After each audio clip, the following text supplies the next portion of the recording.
সম্মানিত ভিউয়ার্স, ভারত পাকিস্তান যুদ্ধ কিন্তু মোটামুটি পুরো দমে চলতেছে।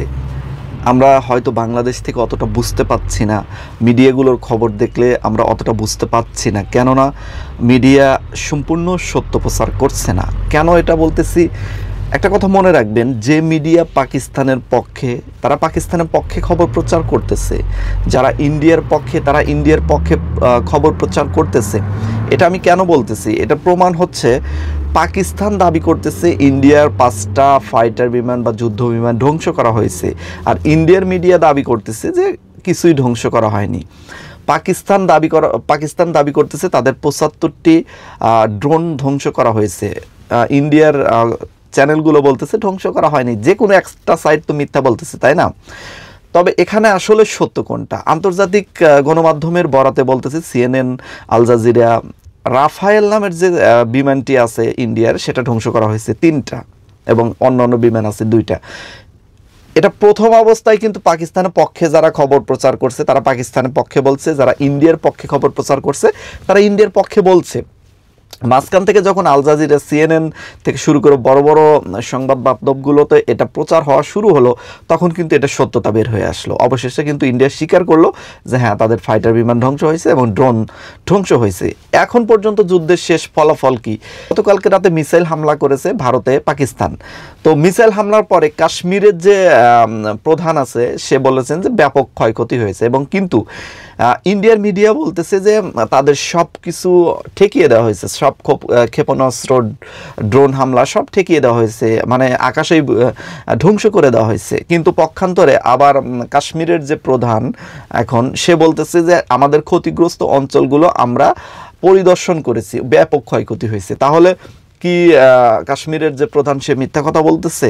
ভারতের মিডিয়া হয় মিথ্যা বলতেছে, না হয় কাশ্মীরের প্রধান, মানে ভারতের কাশ্মীরের প্রধান, ভারতের অংশ যেটুকু সেটুকুর কথা আমি বলতেছি। তো দেখা যাচ্ছে এই যে সংবাদ মাধ্যমগুলো, এই সংবাদ মাধ্যমগুলো কিন্তু পূর্ণভাবে বিশ্বাস, আস্থা রাখা যাচ্ছে না। কারণ যে দলের পক্ষে, সে সেই দলের পক্ষেই কথা বলতেছে।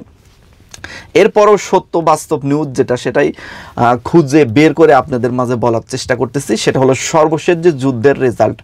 গতকালকে রাত্রেও 3টি জায়গাতে মিসাইল হামলা করেছে ভারত, বিমান ঘাঁটিতে হামলা করার চেষ্টা করা হয়েছে, যদিও সফলভাবে সেভাবে হামলা করতে পারেনি, পাকিস্তানের বরাতে জানা গেছে। এছাড়া ব্যাপক গোলাগুলির পরে সীমান্তে আজও ভারতের একজন সৈন্য মারা গেছে, এরকম তথ্য পাওয়া গেছে। আর আরেকটি বিষয়, যে এই যুদ্ধে আসলে কাদের ক্ষতি বেশি হবে, এই প্রশ্নটা কিন্তু প্রায় সবারই আছে। 3 থেকে 4টি শহর কিন্তু অলরেডি ক্ষতিগ্রস্ত হয়েছে ইন্ডিয়ার, এবং পাকিস্তানেও অনেক জায়গায় ক্ষতিগ্রস্ত হয়েছে। আসলে ক্ষতির সংখ্যাটা কতটুকু, অ্যামাউন্ট কতটুকু, এখন পর্যন্ত শেষ খবর পাওয়া পর্যন্ত জানা গেছে যে ভারতের প্রায় $900 মিলিয়ন আসবাবপত্র বা বিমান, রাডার, তারপরে হচ্ছে ড্রোন, এগুলো ক্ষতি হয়েছে। পক্ষান্তরে ইন্ডিয়ার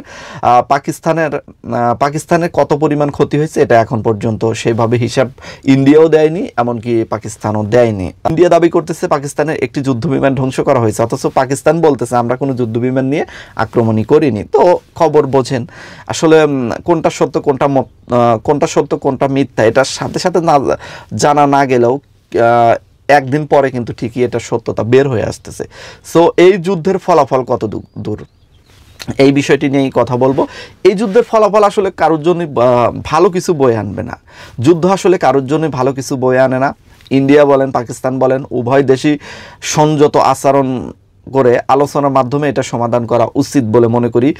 কারণ যুদ্ধ জিনিসটাই খারাপ। আপনি পাকিস্তান, ইন্ডিয়া যুদ্ধ করতেছেন, দেখেন বিশ্বের প্রায় সব ফ্লাইটই এখন বন্ধ হয়ে গেছে। পাকিস্তানের থেকে যাওয়া আসা যে ফ্লাইটগুলো, ওগুলো বন্ধ হয়েছে, ইন্ডিয়ার থেকে ফ্লাইটগুলো যাওয়া আসা ওগুলো বন্ধ হয়েছে।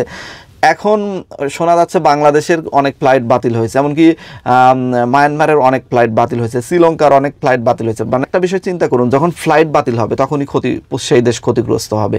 তো অলরেডি কিন্তু ওই পাকিস্তান ভারতের যুদ্ধের ক্ষতি কিন্তু চারপাশে ছড়িয়ে যাচ্ছে, এবং আমরা প্রতিবেশী হিসাবে এটা যথেষ্ট ভুক্তভোগী হব বলে মনে করি, এবং এটা বাস্তব কথা। ইউক্রেন রাশিয়ার যুদ্ধের কারণে বাংলাদেশের জিনিসপাতির দাম বেড়ে যায়। তাহলে ভারত পাকিস্তান যুদ্ধ হলে পুরোদমে যদি লেগে লেগে পড়ে, এটা যদি 1 থেকে 1.5 মাস বা 2 মাস এটা কন্টিনিউ লেগেই থাকে, এটা যদি সমাধান না হয়, তাহলে ক্ষতিগ্রস্ত কতটুকু হবে এটা চিন্তা ভাবনা করে দেখুন। প্রচুর জিনিসপাতির দাম বেড়ে যাওয়ার সম্ভাবনা আছে, এই যে প্লেন যাওয়া আসা করতে পারতেছে না, এটার জন্য প্রচুর বাংলাদেশের ক্ষতি হবে, বা যে দেশ থেকে আসবে সেই দেশেরও ক্ষতি হবে। এক কথায় যুদ্ধ কারোর জন্যই কাম্য না। সবচেয়ে যে দেশ ক্ষতিগ্রস্ত হবে সেটা হলো ইন্ডিয়া, তারপরে সবচেয়ে ক্ষতিগ্রস্ত হবে পাকিস্তান, তারপরে প্রতিবেশী হিসেবে যারা আছে তারাও ক্ষতিগ্রস্ত হবে। তো জিদাজিদি রাগারাগি বা এই যুদ্ধটা ধর্মীয় কায়দায় নিয়ে যাওয়ার কোনো চেষ্টা যদি করা হয়, ষড়যন্ত্র করা হয়, এটা মূলত খুবই নেক্কারজনক হবে। কারণ এই যুদ্ধটা যদি ধর্মীয় পর্যায়ে চলে যায় তাহলে কিন্তু এটা বিশাল আকার যুদ্ধ হবে, এবং ধর্মীয় পর্যায়ে চলে গেলে কিন্তু এই যুদ্ধটা ঠেকানো কারো পক্ষে সম্ভব হবে না, বিশ্ব নেতাদের পক্ষেও সম্ভব হবে না। কারণ ধর্ম খুবই সেন্সিটিভ জিনিস, ধর্মকে যেরকম ভালোবাসে মুসলিমরা, হিন্দুরাও তাদের ধর্মকে ভালোবাসে। তো ধর্মর ক্ষেত্রে যখন বেঁধে যাবে তখন মুসলিমকে তারা শত্রু মনে করবে, আর মুসলিমরা তখন হিন্দুকে শত্রু মনে করবে, একে অপরকে মারা তখন তাদের জন্য বৈধ মনে করবে।